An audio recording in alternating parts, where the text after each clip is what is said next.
नमस्कार, मैं हूं आपके साथ इश्तियाक अहमद और आप देख रहे हैं आर्य न्यूज। स्वागत है आपका राजस्थान के खास बुलेटिन में। रुक करेंगे राजस्थान की तमाम खबरों की तरफ। राजस्थान शिक्षक पात्रता परीक्षा रीट के लेवल फर्स्ट से बीएड धारियों को बाहर करने की मांग को लेकर बीएसटीसी धारकों का आंदोलन गुरुवार को भी जारी रहा और गुरुवार को 4 अभ्यर्थी अनशन पर बैठ गए और बीएसटीसी धारकों का यह आंदोलन 2 अक्टूबर से जारी है। और वहीं बीएसटीसी धारकों ने चेतावनी दी है कि अगर उनकी मांग नहीं मानी गई तो एक बड़ा आंदोलन किया जाएगा। और शहीद स्मारक पर चल रहे धरने पर गुरुवार को 4 अभ्यर्थी नीतीश प्रजापति, मुकेश बुरड, गौरी शंकर शर्मा और ओम सिंह अनशन पर बैठे और प्रदेश भर से आए सैकड़ों अभ्यर्थी ने शहीद स्मारक पर सरकार के खिलाफ प्रदर्शन कर विरोध जताया। और बीएसटीसी धारक प्रदर्शनकारियों ने बताया कि 26 अक्टूबर को कोर्ट में होने वाली सुनवाई में सरकार मजबूती से बीएसटीसी धारकों का पक्ष रखे। दरअसल शिक्षक ग्रेड 3 के लेवल 1 तक को पढ़ाने वाले शिक्षकों की भर्ती के लिए केवल बीएसटीसी धारकों को ही मौका देने की मांग पुरानी है और इसके लिए 2020 में बीएसटीसी धारकों ने बड़ा आंदोलन किया था।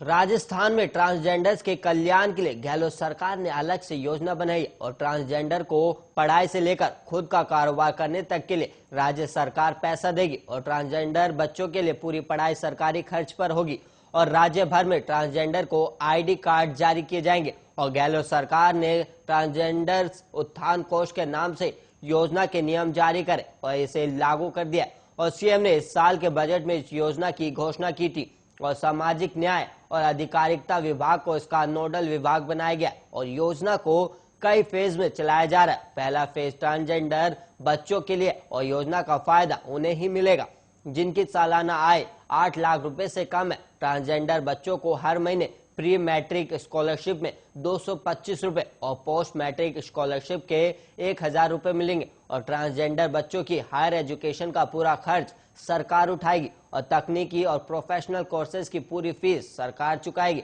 और पोस्ट मैट्रिक स्कॉलरशिप भी साथ में मिल सकेगी। और स्कॉलरशिप ले रहे ट्रांसजेंडर बच्चे अगर घर से बाहर रहकर पढ़ाई करेंगे तो उनके मकान किराए का पैसा भी सरकार देगी और इसके लिए 72,000 रुपए तक देने का प्रावधान किया गया है।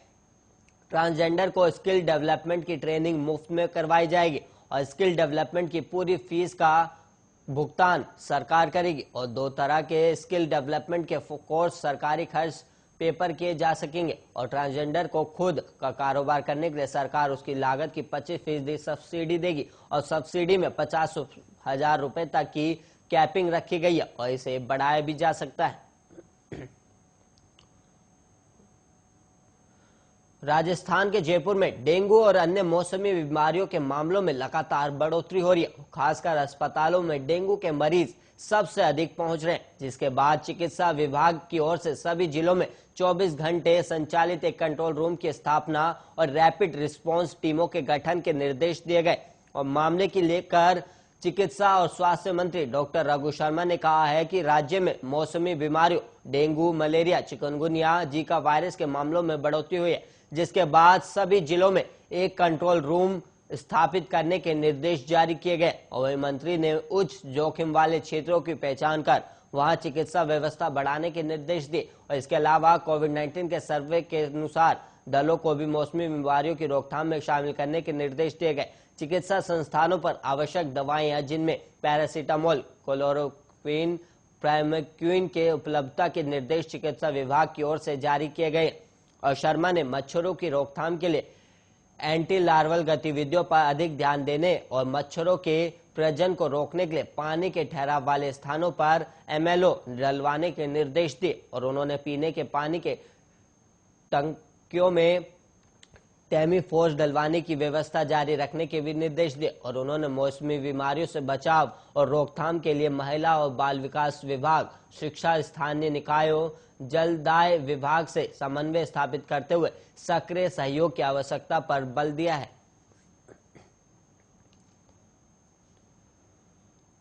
और वहीं राजस्थान के शिक्षा मंत्री गोविंद सिंह डोटासरा के महिला शिक्षकों पर दिए गए विवादित बयान के चलते बीजेपी और महिला अधिकार कार्यकर्ताओं के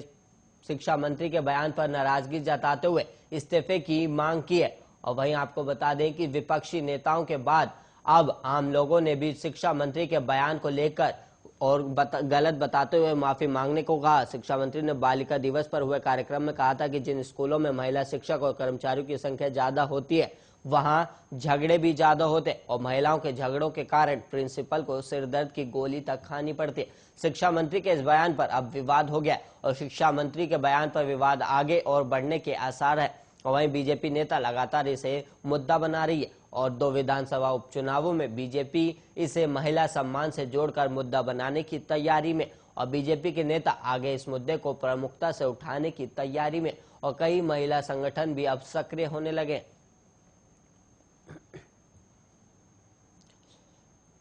और वहीं राजस्थान के जोधपुर में 13 अक्टूबर की शाम पहली बार किसी हिस्ट्री शीटर का एनकाउंटर बीच सड़क पर हुआ और गुरुवार सुबह भी मामले की चर्चा जोधपुर में बनी रही और रातानाडा पुलिस ने बुधवार शाम हिस्ट्री शीटर लवली कंडारा को पीछा करते हुए जवाबी फायरिंग में मार गिराया था। जांच में सामने आया कि हिस्ट्री शीटर ने कुल 4 फायर किए और पुलिस ने जवाब में 8 राउंड फायरिंग की। गोलियां लावली की पसलियों, सीने और हाथ पर लगी और इधर कुछ लोग इस एनकाउंटर का विरोध कर रहे हैं और उनका कहना है कि यह हत्या है। दरअसल उदय मंदिर निवासी lovely Kandara history sheeter Montu Kandara का चचेरा भाई है और कंडारा नागौरी गेट थाने का हिस्ट्री शीटर था और उसके खिलाफ हत्या के प्रयास, लूट, अवैध हथियार के 12 मामले दर्ज है और उसका भाई मोन्टू कंडारा भी हिस्ट्री शीटर है और राम मोहल्ला में एक युवक पर जानलेवा हमले के मामले में दोनों भाई फरार थे और रातानाडा थाना पुलिस को भी जानलेवा हमले के एक मामले में लवली की तलाश थी और करीब 10 दिन पहले लवली कंडारा ने जेडीएस सर्कल पर किसी पर तलवार से हमला किया था और रातानाडा पुलिस अधिकारी लीलाराम मेघवाल को लवली की सूचना मिली थी और पुलिस ने उसे पकड़ने का प्लान बनाया और पुलिस निजी कार से ही पकड़ने निकल गई और कार सवार बदमाशों को रोकने के लिए पुलिस ने नाकाबंदी भी कराई और बदमाश नाकाबंदी को तोड़ते हुए कार भगाते रहे और पुलिस ने डंडों से कार के शीशे पर वार किए ताकि चालक को सड़क नजर न आए तो रुक सके, लेकिन बदमाशों की कार नहीं रुकी और बदमाश को पकड़ने के लिए पुलिस गाड़ी से पीछा करने लगी और इस दौरान कंडारा फायर कर भागा और तेज गाड़ी दौड़ाते हुए बाइक सवार को चपेट में ले लिया और फिर पुलिस की गाड़ी पर फायरिंग की और गोली थानाधिकारी लीलाराम की कार पर लगी और इस पर पुलिस ने जवाबी फायरिंग शुरू कर दी। कुल 8 राउंड फायरिंग किए और एनकाउंटर में किसी बदमाश की मृत्यु का जोधपुर में यह पहला मामला है और पुलिस ने 7 गैंग के गुर्गे और टोल नाके पर फायरिंग के एक आरोपी को फायरिंग के जवाब में पांव में गोली मारकर पकड़ा था और वहीं सर्किट हाउस के सामने रेस्टोरेंट में अंधाधुंध फायरिंग कर भागे युवक को भी पुलिस ने बनाई छेद में गोली मारकर पकड़ा था और लवली के चाचा का कहना है कि लवली का ऐसा कोई अपराध नहीं था कि उस पर गोली चलाई जाए और पुलिस के लिए वो अपराधी होगा, लेकिन परिजन उसे दोषी नहीं मानते और पुलिस उसे कार पर गोली मारकर पकड़ सकती थी। समाज के नेता चंद्र प्रकाश टाइसन का कहना है कि छोटे मोटे अपराध चलते रहते हैं और पुलिस चाहती तो उसे जिंदा पकड़ सकती थी और इधर समाज के लोग आज भी अस्पताल में जुट रहे हैं।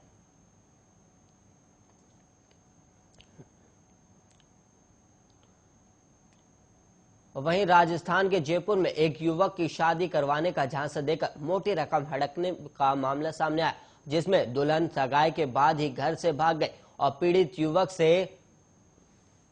महिला दलाल और उसके साथियों ने करीब 1,70,000 रुपए में सौदा किया और विश्वास बनाने के लिए 10,000 रुपए कम भी कर दिए और रुपए का इंतजाम करने के लिए झांसे में आए युवक ने गांव में जमीन गिरवी रख दी और इसके बाद दलाल गैंग ने 80,000 रुपए एडवांस वसूल कर उसे उत्तर प्रदेश ले गए और बनारस में एक होटल में ठहराकर पीड़ित को लड़की दिखाई और कानूनी दस्तावेज तैयार करवाकर सगाई की रस्म अदायगी करवाई और बाकी रकम 80,000 रुपए भी वसूले। इसके बाद लड़का अपने 5 रिश्तेदारों के साथ लड़की के घर शादी करने पहुंचा, जहां दुल्हन के भागने का पता चला और महिला दलाल ने बिहार में दलाल के मार्फत संपर्क कर दूसरी लड़की से शादी करवाने का झांसा दिया और सभी बनारस से बिहार चले गए और वहीं दलाल ने 70,000 रुपए एडवांस मांगे और पीड़ित रुपए नहीं दे सका तो बहाना बनाकर बिहार से जयपुर ले आई और दलाल महिला पीड़ित को लगातार किसी और लड़की से शादी कराने का झांसा देती रही। आखिर में महिला ने कहा कि नवरात्रि में शादी करवा देगी। आखिरकार 6 महीने से परेशान पीड़ित ने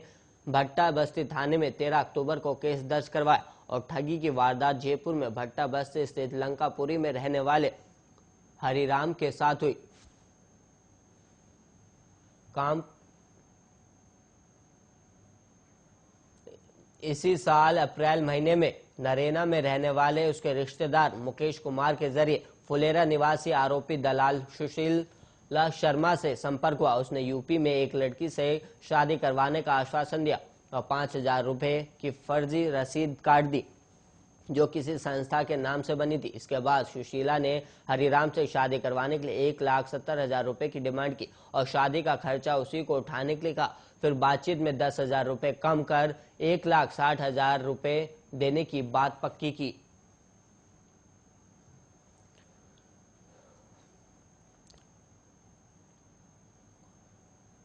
वहीं जयपुर के नागौर के कुचामन सिटी में छात्रा से हुए गैंगरेप के मामले में बीजेपी ने लव जिहाद करार दिया और बीजेपी ने गहलोत सरकार से विधानसभा में लव जिहाद के खिलाफ सख्त कानून बनाए जाने की मांग की। बीजेपी के प्रदेश प्रवक्ता और विधायक रामलाल शर्मा ने एक बयान जारी कर ये मांग की कि शर्मा ने कहा कि छात्रा के साथ हुए गैंगरेप और संपूर्ण घटना के विरोध में कुचामन सिटी बंद रखा गया था और इस पूरे प्रकरण में पुलिस भी संदिग्ध है। और शर्मा ने आगे कहा कि कुचामन सिटी में छात्रा के साथ हुई यह घटना लव जिहाद का ही परिणाम है। और उन्होंने आगे कहा कि आरोपियों ने फेसबुक पर गलत आईडी बनाकर पहले छात्रों को फंसाया और फिर जब छात्रा को इसकी जानकारी हुई तो उसके साथ ये काम कर दिया गया। और शर्मा ने कुचामन में छात्रा के साथ हुई इस घटना की निष्पक्ष जांच कर दोषियों के खिलाफ सख्त से सख्त कार्रवाई की मांग की है। और परिजनों का कहना है कि उनकी नाबालिग बेटी कुचामन सिटी में एक इंस्टीट्यूट पर पढ़ने के लिए जाने का कहकर घर से निकली थी और उसके बाद शाम को सूचना मिली कि वो कुचामन सिटी के होटल के पास बेहोशी की हालत में गिरी हुई है। जब उसे घर लाया गया तो वो होश में नहीं थी। पीड़िता ने अपने घर वालों को जो जानकारी दी उसके मुताबिक उसको 2 युवक सफेद कार की अगवा करके ले गए थे और कोल्ड ड्रिंक में कुछ मिलाकर पिलाया। फिलहाल पीड़ित पक्ष ने आरोप लगाया है कि दोनों युवक उनकी बेटी का अपहरण कर ले गए और इसके बाद उसके साथ सामूहिक दुष्कर्म किया गया और उसकी वीडियो भी बनाई गई और पुलिस ने इस मामले में 2 युवकों को गिरफ्तार कर लिया है।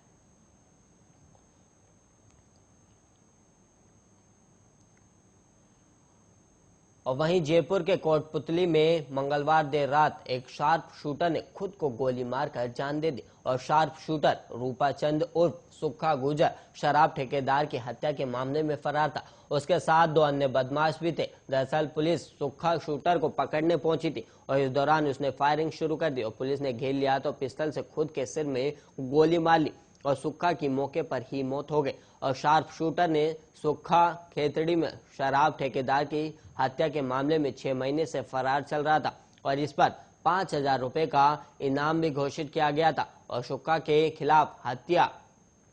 लूट और मारपीट के 4 मामले दर्ज थे और कोटपुतली थानाधिकारी दिलीप सिंह को रात करीब 11 बजे सुक्खा की लोकेशन मिली और पुलिस बाला का नागल में पहुंची तो उसके साथ 2 अन्य बदमाश भी थे और पुलिस को देखते ही वो भागने लगे और तीनों बदमाश स्कॉर्पियो गाड़ी में सवार थे और गाड़ी को हाईवे से उतारकर बाजरे के खेत में घुसा दिया और फिर गाड़ी से उतरकर भागने लगे और तीनों ने पुलिस पर फायरिंग शुरू कर दी और 2 बदमाश दूसरी दिशा में भाग गए और पुलिस ने सुक्खा को अंधेरे में चारों तरफ से घेर लिया और खुद को घिरा देखकर सुक्खा ने पिस्टल से सिर में गोली मार ली और पुलिस ने पास आकर देखा तो उसकी मौके पर ही मौत हो चुकी थी। इसी के साथ राजस्थान के खास बुलेटिन में इतने ही। ऐसे ही तमाम खबरों के लिए आप बने रहिए आर्या न्यूज के साथ।